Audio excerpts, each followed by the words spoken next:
Caríssimos estudantes, colegas professores,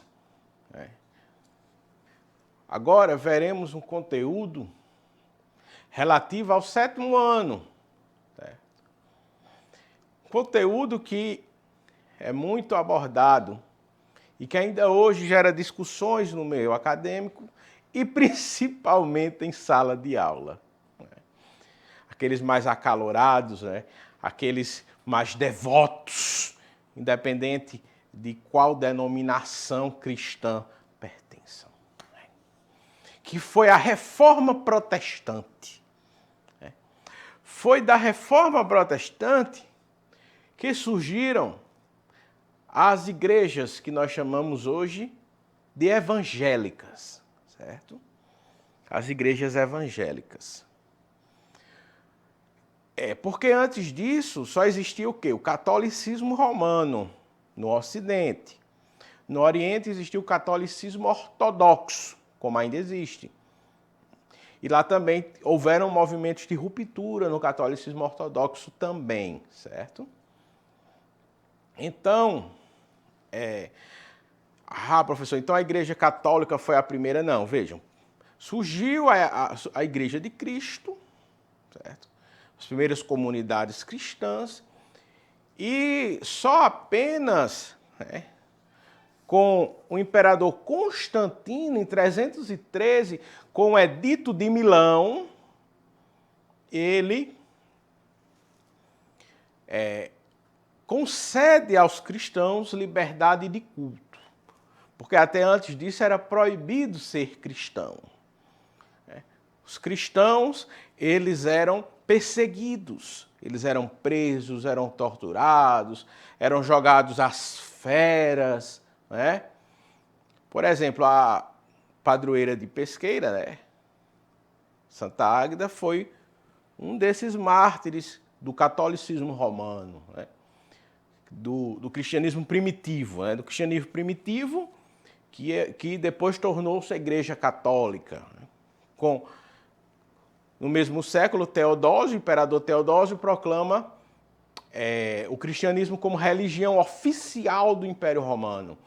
Então, no final desse mesmo século, do século IV, Teodósio, ele proclama o cristianismo como a religião oficial do Império Romano. Então, agora era obrigado você ser cristão. Entende? Aí é que vai surgir a Igreja Católica com suas estruturas e tudo mais. Certo? Não estou falando do ponto de vista espiritual, não cabe a mim. Eu analiso do ponto de vista histórico. Estamos numa aula de história, não de teologia, pessoal. Então, vamos lá.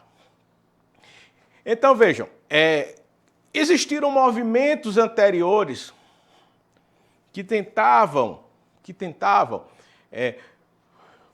promover uma mudança na igreja, ou até mesmo romper com a igreja. Nós tivemos os valdenses, os albingenses, só que todos esses movimentos, eles foram sufocados. Eles não deram certo. Quando a gente estuda a Reforma Protestante, nós estamos estudando os movimentos que deram certo. Mas existiram outros. Não foi a primeira... esse movimento não foi o primeiro crítico da Igreja Romana, da Igreja Católica Romana. Não foi o primeiro movimento, certo? Foi o primeiro movimento que deu certo. Então, com base nisso, vamos continuar. Então, qual era o contexto histórico, certo? O contexto histórico era o final da Idade Média para o início da Idade Moderna. O mundo estava em transformação. Nós já tínhamos as grandes navegações, já tínhamos descoberto,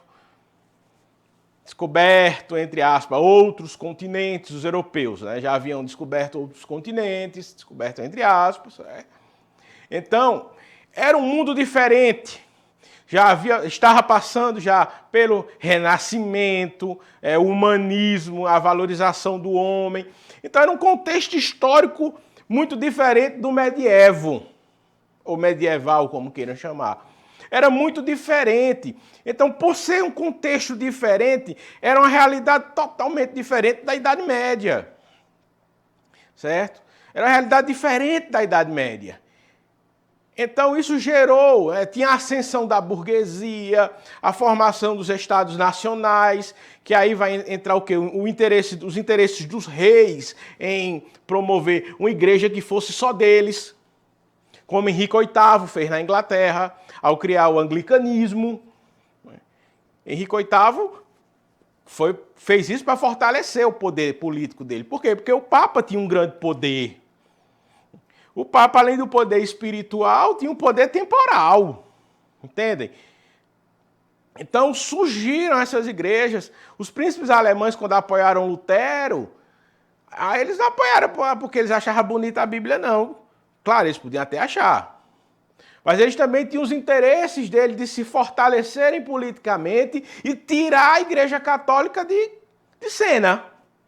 Entende? Ninguém faz nada porque eu achei bonito isso, esse movimento, eu vou apoiar. Não, tem que ter uma vantagem.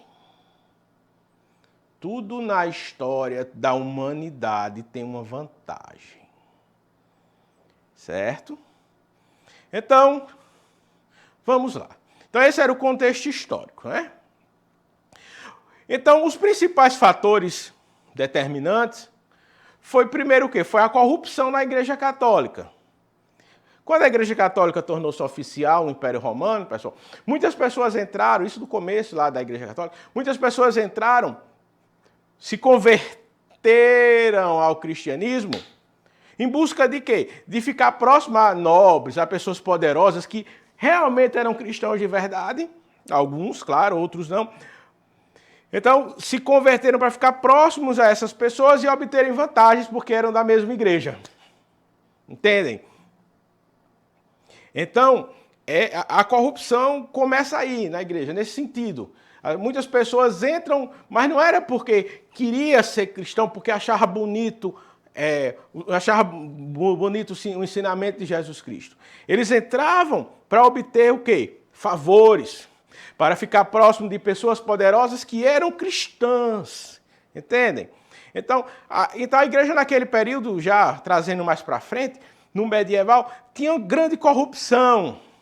Tinha a venda de cargos eclesiásticos. Né? O cara queria ser bispo, pagava para ser bispo. Queria ser arcebispo, pagava para ser arcebispo. Entendeu? Não era como hoje é. Não é como hoje é. As pessoas compravam os cargos. Entendem? Aí nós tínhamos também, além dessas vendas aqui, isso é a simonia, né? Chama-se simonia.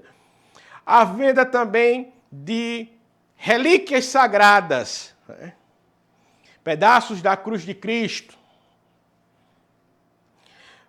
Pedaço da canela de tal santo. Entenderam? Então, Lutero dizia que se fosse colocar os pedaços da cruz de Cristo, que eram vendidos na Europa, dava para construir uma arca de Noé e não remontar a cruz de Cristo. De tanto pedaço que era vendido por aí. E, claro, algumas pessoas, para ganhar dinheiro, pessoas de má índole existem em todo lugar, faziam isso. Pegavam um pedaço, isso aqui foi da cruz de Cristo. E muitos deles, alguns deles religiosos também. Isso era da cruz de Cristo. Esse pedaço aqui é da cruz de Cristo. Vale tanto. Se você tiver, você vai ter uma bênção disso, vai ganhar aquilo outro. Entenderam? Então é isso. Simonia. Também havia o quê? O que revoltou Martinho Lutero foi a venda de indulgências. E o que eram as indulgências? O perdão dos pecados. Claro que o perdão dos pecados, ele existe, né? Segundo a Bíblia. Né? Se você se arrepender de coração, buscar não cometer mais aquele erro, você é perdoado por Deus. Não é? Você é perdoado por Deus. Mas ali ele dizia, não, a indulgência era um documento que dizia que todos os seus pecados estavam perdoados porque você comprou. Você comprou aquele documento, então todos os seus pecados estão perdoados. Entende a diferença? Claro que o perdão de Deus ele é incondicional. Mas, se você se arrepender, né? Claro. Sem arrependimento não há perdão. Mas ali nas indulgências não. É o que você cometeu de pecado no passado e o que você cometeria no futuro estavam perdoados. Entendeu a diferença? Então vamos lá. Então, Martinho Lutero, que foi um dos principais reformadores, um monge agostiniano, o cara era doutor em teologia. De teologia ele entendia. Ele era doutor em teologia. Então, Martinho Lutero, ele ficou desconfortável com essa situação. Então, ele promulga as 95 teses. Né? 95 teses de Lutero. E nessas 95 teses ele disse que não existia esse negócio de você comprar perdão dos pecados. Né? Ele criticava a infalibilidade do Papa, Lutero. Né? Então, mas ele buscava romper com a igreja, professor? Não, ó, veja, o próprio nome reforma já diz o quê? Reforma. Eu quero reformar a minha casa. Eu vou destruir totalmente minha casa? Aí não é reforma, é reconstrução. Ele queria reformar a igreja. Só que dentro daquele contexto histórico que ele vivia, não era possível. Então houve a ruptura. Primeiro ele foi excomungado da igreja. E o que é você ser excomungado? Você ser expulso da igreja. E na Idade Média, final da Idade Média, isso era muito grave. Uma pessoa ser excomungada era a morte em vida. Se você era excomungado, seus parentes não falavam mais com você. Seus vizinhos, seus amigos lhe abandonavam. Você era uma pessoa socialmente morta. Se um rei fosse excomungado, os seus súditos não tinham obrigação de obedecer a ele. Aí você dizia, professor, mas aí o rei pode dizer, quem não me obedecer, eu prendo. Quem não me obedecer, eu condeno à morte. Aí o Papa dizia, quem não me obedecer, eu mando para o inferno. Morrer todo mundo vai. Agora, quem quer ir para o inferno? E o homem medieval ele era, acima de tudo, religioso. Então, por isso o Papa tinha muito poder. Tinha mais poder que os reis. Ele coroava e destronava reis. Entendem? Então, Lutero foi excomungado. Só que aí ele nem ligou. Ele disse, besteira, ele fundou a igreja dele. Aí nós também tivemos João Calvino. Calvino, né? Que Calvino, ele foi um reformador, mas aí ele também já tinha a malandragem dele. Ele era ligado à burguesia. A burguesia. Que era uma classe social que estava em ascensão. A nobreza estava começando a entrar em decadência e a burguesia estava em ascensão. Então, Calvino foi aos anseios, né, com a predestinação e tudo mais. Quer dizer que as pessoas predestinadas... Como saber o que é uma pessoa predestinada? É uma pessoa que, antes mesmo de nascer, Deus destinou a ir para o céu ou para o inferno. E como saber que eram as pessoas predestinadas, segundo Calvino? Aquelas pessoas que fossem abençoadas por Deus. E como saber que uma pessoa era abençoada se ela tivesse sucesso nos negócios? Henrique VIII rompeu com a igreja para fortalecer o seu poder e também porque ele tinha um amante. E ele queria ficar com essa amante e ele queria que o Papa dissolvesse o casamento que ele tinha com uma espanhola, que era parente do rei da Espanha. Só que aí o Papa ficou em maus lençóis. Primeiro que, segundo a Igreja Católica, o casamento é um sacramento indissolúvel. Só a morte pode acabar com um casamento. Não é? Só a morte. E o rei de Espanha era o principal aliado do Papa. Então, se o Papa permitisse esse divórcio, estaria desagradando o seu principal aliado. Então o Papa disse, não, o casamento é indissolúvel. Aí Henrique VIII disse, tudo bem, eu crio uma igreja de caso nela. Pronto. E foi o que ele fez. Criou uma igreja, Henrique VIII.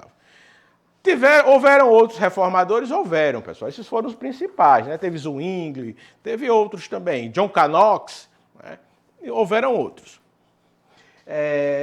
Continuando. Só que a Igreja Católica, ela também não ficou parada. Ela elaborou a Contra-Reforma, ou seja, uma reação à Reforma Protestante. O principal ícone dessa Contra-Reforma foi o Concílio de Trento, um concílio que foi realizado na cidade italiana de Trento. E esse Concílio de Trento, ele foi reafirmar a fé católica. Não, Lutero disse isso, não é assim não, é assim, como eu já disse, não muda. Prego batido e ponta virada. Entendeu? É assim, Lutero está errado, é assim, a Contra-Reforma. Na Contra-Reforma, nós vamos ter também o quê? Excomunhões, a criação da Companhia de Jesus, ou Ordem dos Jesuítas, por Santo Inácio de Loyola, né, que a Igreja Católica considera santo, Inácio de Loyola, que a Igreja chama Santo Inácio de Loyola. Teremos também a edição do Index Librorum Prohibitorum, o índice de livros proibidos, que todo católico era proibido de ler sob pena de excomunhão, de ser expulso da igreja. Vai ter a Inquisição, ou seja, quem não seguisse as ideias da igreja, preso, torturado, fogueira nele, herege. Fogueira nos hereges. As mulheres eram bruxas, eram as bruxas, né? Eram as bruxas. Isso já é a figura da bruxa. Hereges. Entendem?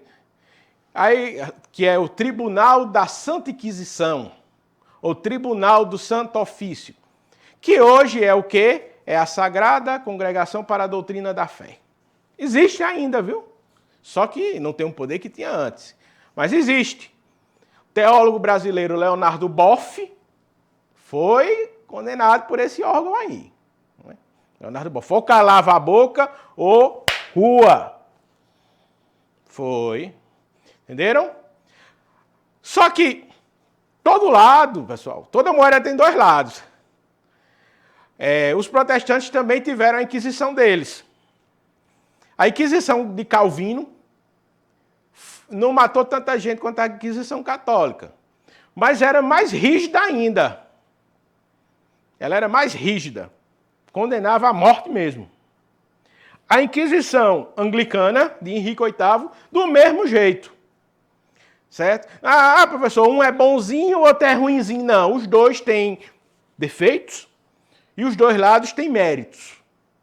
Certo? Essa visão maniqueísta de que um é bom, outro é ruim, não.